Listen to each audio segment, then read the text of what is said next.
Halo Futureners, kembali lagi ke channel Excellenters. Pada video kali ini aku akan membahas perbedaan antara STEMI dan NSTEMI. Kira-kira selain ada atau tidaknya elevasi segmen ST, apalagi ya perbedaan keduanya?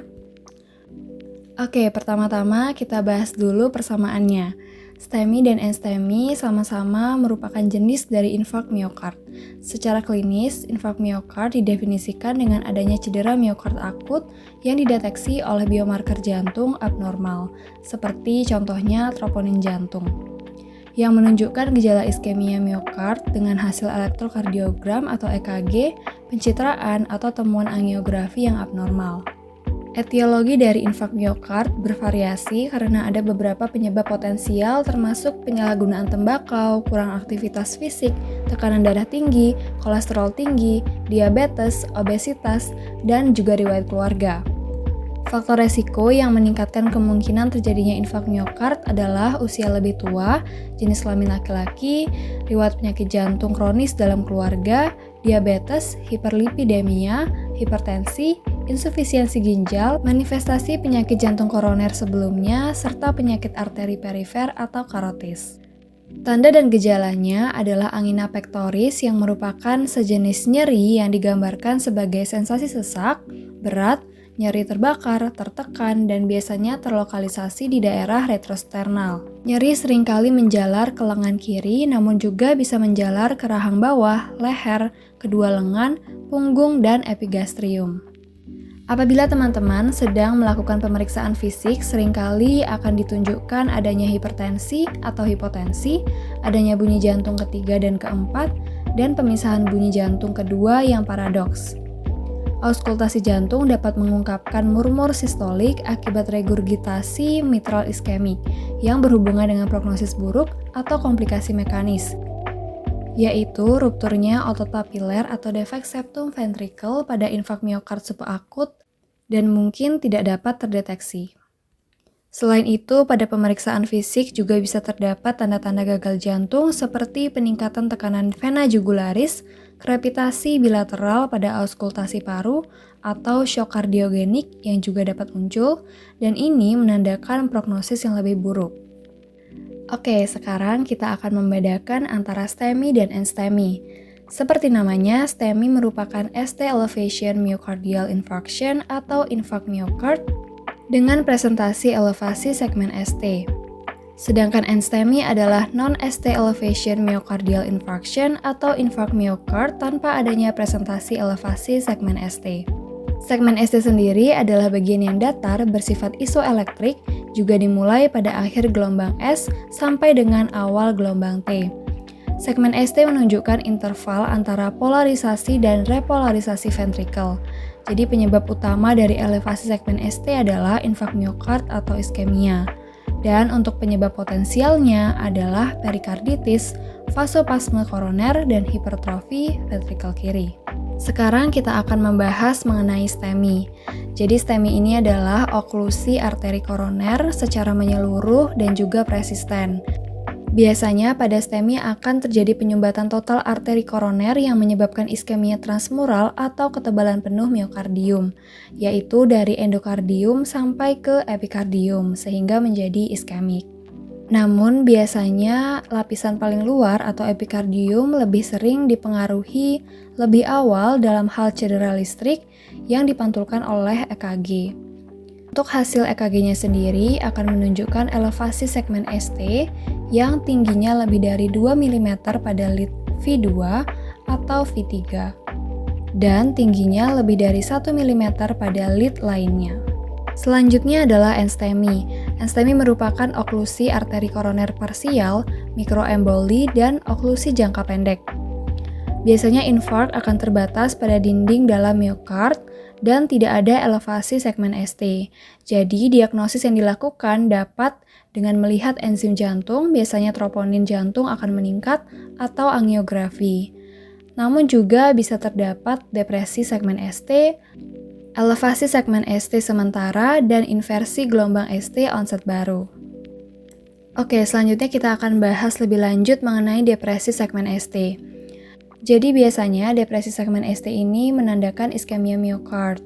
Untuk ciri-cirinya adalah segmen ST berada di bawah lebih dari 0,05 mV pada 2 atau lebih sadapan yang berpasangan. Di sini ada 3 jenis depresi segmen ST, yaitu horizontal, downsloping, dan juga upsloping. Biasanya untuk yang upsloping ini terjadi pada saat olahraga, jadi bisa dinilai normal jika tidak ada gelombang T terbalik. Juga dapat terjadi saat hiperventilasi. Nah, karena tadi salah satu ciri dari depresi segmen ST adalah segmen ST berada di bawah lebih dari 0,05 mV, maka jika dikonversi ke dalam bentuk kotak, maka berada di bawah setengah kotak kecil, yang artinya jika segmen ST terletak di bawah lebih dari atau sama dengan setengah kotak kecil dari garis isoelektris atau garis lurus, maka disebut sebagai ST depresi. Selanjutnya juga terdapat gelombang T de Winter yang dapat dilihat pada 2% oklusi LAD akut atau oklusi pada left arterial descending yang bersifat akut, tanpa adanya elevasi segmen ST yang signifikan. Sebagai gantinya akan ada depresi segmen ST pada titik J atau J junctional dengan gelombang T simetris yang menjulang dan tinggi di lead prerekordial atau lead V1 sampai dengan V6. Selanjutnya adalah elevasi segmen ST. Segmen ST yang dikatakan elevasi jika pada sadapan V2 atau V3 lebih dari 2 mm untuk pria dan lebih dari 1,5 mm untuk wanita. Sedangkan pada sadapan lainnya selain V1 dan V2 dikatakan elevasi jika lebih dari 1 mm. Elevasi segmen ST juga terdiri dari beberapa bentuk, yaitu convex, straight upsloping, straight horizontal, straight downsloping, dan concave. Elevasi segmen ST yang disebabkan oleh iskemia biasanya berupa convex atau straight, sedangkan untuk concave sendiri adalah elevasi segmen ST yang non-iskemik. Berikut adalah lokasi yang biasanya terjadi STEMI. Yang pertama adalah circumflex artery. Apabila terjadi STEMI pada circumflex artery, maka akan terjadi elevasi segmen ST pada lead V5, V6, 1, dan juga AVL. Sedangkan apabila terjadi STEMI pada left anterior descending artery, maka akan terjadi elevasi pada V1, V2, V3, dan juga V4. Dan apabila terjadi iskemik atau STEMI pada right coronary artery, akan terjadi segmen ST elevasi pada 2, 3, dan juga lead AVF. Selanjutnya kita juga akan membahas mengenai treatment dari STEMI dan juga NSTEMI. Untuk terapi dari STEMI sendiri adalah intervensi koroner perkutan atau PCI. Jadi PCI ini adalah tindakan yang meliputi angioplasti koroner dan juga pemasangan stent yang merupakan penyisipan tabung kawat jala permanen ke dalam pembuluh darah. Kemudian ada terapi antiplatelet. Jadi untuk STEMI sendiri, dosis dan obatnya yang digunakan tergantung pada usia, apakah mereka telah menerima fibrinolitik, dan apakah mereka telah menjalani PCI. Sedangkan untuk NSTEMI sendiri, untuk antiplateletnya ini diberikan, jadi dosis dan obatnya itu digunakan tergantung pada usia, berat badan, riwayat medis sebelumnya, dan apakah pasien menjalani prosedur invasif atau tidak. Selanjutnya untuk antikoagulan atau antikoagulasi, ini pada STEMI, obat yang direkomendasikan itu adalah heparin. Bivalirudin juga dapat digunakan. Pasien yang telah diobati dengan fibrinolitik dapat menerima enoxaparina atau fondaparinux sebagai pengganti. Pada NSTEMI sendiri, heparin atau bivalirudin digunakan untuk pasien yang akan menjalani kateterisasi dalam waktu 4 jam atau angiografi dalam waktu 4-48 jam. Pasien yang tidak menjalani prosedur invasif akan diantikoagulasi dengan enoxaparin atau fondaparinux. Oke, sekarang di sini ada satu kuis untuk teman-teman kerjakan dan analisis terlebih dahulu. Kira-kira mengapa sih infark miokard dapat menyebabkan perubahan pada segmen ST? Oke, sekarang kita akan bahas bersama.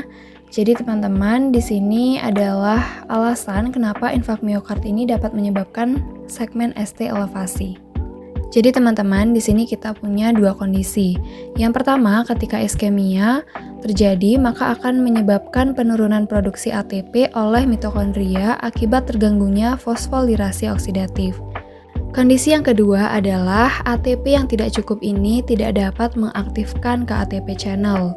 Jadi KATP channel ini berfungsi sangat baik untuk mengatur aliran potasium.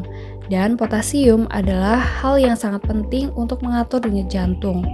Nah, seharusnya KATP channel harus tetap tertutup untuk dapat mengekspor potasium dalam jumlah yang cukup.